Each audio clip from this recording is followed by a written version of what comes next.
Professor Oliver, alguém vai conseguir fazer uma investigação decente sobre a origem do coronavírus na China?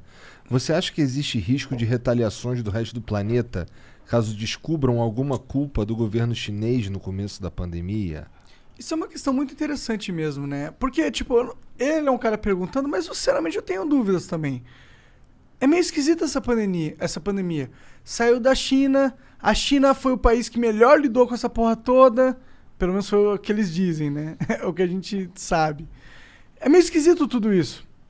Beneficiou eles, tipo, no fim das contas, beneficiou eles pra caralho. É esquisito. Todo mundo fica com um ponto de interrogação na cabeça.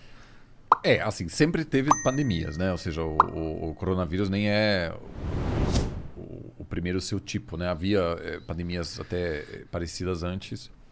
Mas nesse quesito eu concordo contigo que a China não vai permitir uma investigação transparente, independente.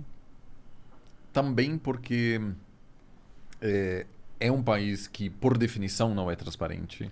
Ofende o orgulho chinês. Envolveria abrir, vamos dizer, várias áreas da sua gestão que uma grande potência autoritária simplesmente não vai abrir, né? Eu estava falando aqui de entrevista de história oral com ex-presidentes, da gente ouvir as conversas entre Clinton Verdade. e tal. Isso nunca vai acontecer na China.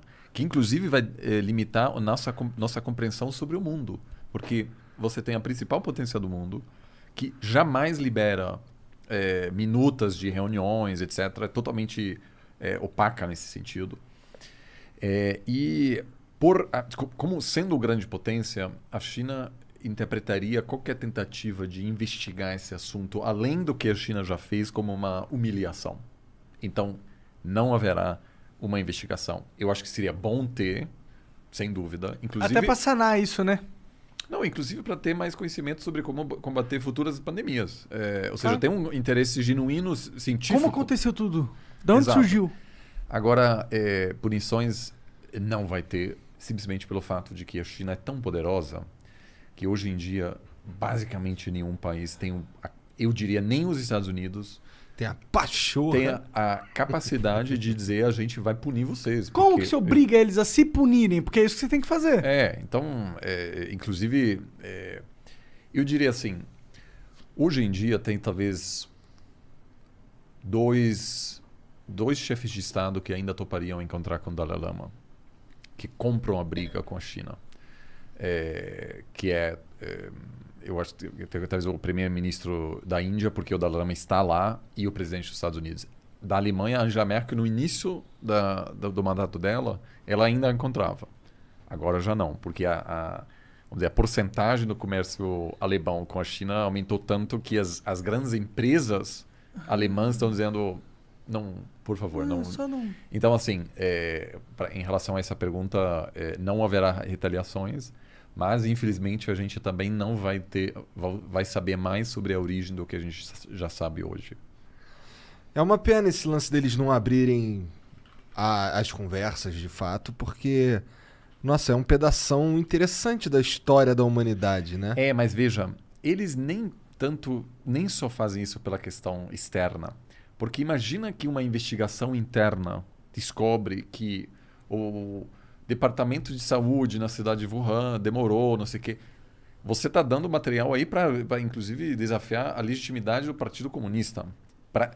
Né? Isso pode ser utilizado por pessoas críticas dentro da China. Então, nenhum governo autoritário do mundo convidaria alguma comissão que não controla, que pode trabalhar livremente, algo que não existe na China. Não existe comissão independente.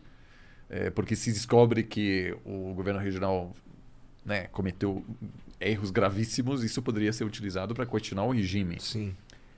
Então, isso aí... Verdade. O, Por isso que a China parece um grande problema, na minha opinião. o maior problema do mundo. Porque, tipo, a essência delas tá toda corrompida, mano.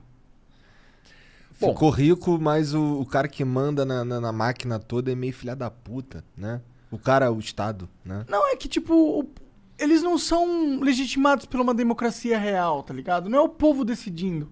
É uma galera que controla uma nação de bilhão. E aí, tipo, eles estão correndo o risco de controlar o mundo. O mundo! Controlar É meio o mundo eu bizarro. acho que não, assim, porque você ainda vai ter muitos atores relevantes, né? Tanto que os Estados Unidos nunca chegou a controlar o mundo, né? De certa maneira. Muitas coisas não deram certo. No seu auge, Pô, mas a cultura brasileira é totalmente baseada no americano. Hoje muito da minha vida, primeiro Matrix. Pô, um filme que explodiu minha mente. Toda uma A construção. cultura americana se espalhou de um jeito que só não tá na China. É, exatamente. Tipo, mas tem muita coisa do tipo, a gente criando aqui essa parada. De quem que influenciou a gente? A cultura americana, o Joe Rogan criando lá a parada dele. Entendeu? Então, os Estados Unidos é muito. Culturalmente dominante. isso faz parte da estratégia, inclusive que a China não fará. Nós não vamos, nossos filhos e netos não vão assistir novela chinesa, porque isso não faz parte do, vamos dizer, da estratégia chinesa. A Porque eles própria querem China ficar rico, professor. rico e também seguro, né? Porque assim, uma coisa que e por isso é tão importante estar lá, vamos dizer, visitar, falar com as pessoas. Como é o mundo visto da China? A China entrou em declínio no século XIX e aí foi humilhado, o que eles chamam de século da humilhação, quando depois das guerras do ópio, eles tiveram que ceder várias cidades a potências imperialistas. Eles tiveram que ceder Hong Kong. Imagina o Brasil tem que ceder porque, enfim, que não quis abrir o mercado para a importação do ópio. Ceder, sei lá, a cidade do Rio de Janeiro para uma outra potência que fica lá por muito tempo. E uma perspectiva de que o mundo lá fora quer enfraquecer a China. E a China precisa se consolidar, precisa ser forte, porque não existe uma aceitação da China ser a principal potência do mundo. E eu acho que ele tem razão. Eu não acho que os Estados Unidos vai tranquilamente aceitar que a China é uma grande potência. Esse é um processo difícil para os Estados Unidos. Então, o que, acima de tudo, a China, obviamente, quer é segurança e sofrer nenhum tipo de interferência interna. Eles acham que o apoio militar americano para Taiwan é uma interferência interna. Eles ainda não retomaram o controle de uma província na cabeça, vamos dizer, da perspectiva chinesa. Então, eles estão longe de se consolidar, ainda num processo de muita dificuldade interna, externa, e com a certeza de que os americanos são responsáveis pelas manifestações pró-democracia de Tiananmen nos anos 90, de 89, enfim, uma série de preocupações. Ainda a China se sente muito insegura ainda. E, portanto, assim, alguém dizendo, vamos mandar a investigação sobre o coronavírus, eles... Tá de sacanagem, nunca. um país que é muito poderoso já, mas ainda muito inseguro, que até 50 anos atrás nem tinha reconhecimento diplomático, né? A maioria do mundo reconhecia primeiro Taiwan. E só depois, aos poucos, né, o Brasil, por exemplo, só chegou a reconhecer a China em 74. Pouco tempo. Foi o Geisel, aliás, né? Engraçado que a gente pensa que isso então, esse aí foi pragmático, assim, do ponto de vista da política externa, né? Ele percebeu que o mundo estava mudando e aí estava buscando mais independência das potências tradicionais. Mas, então, assim, a China ainda olha para o mundo com muita preocupação, muito medo. E eu acho que isso explica também essa pouca vontade em se abrir agora para um assunto desse.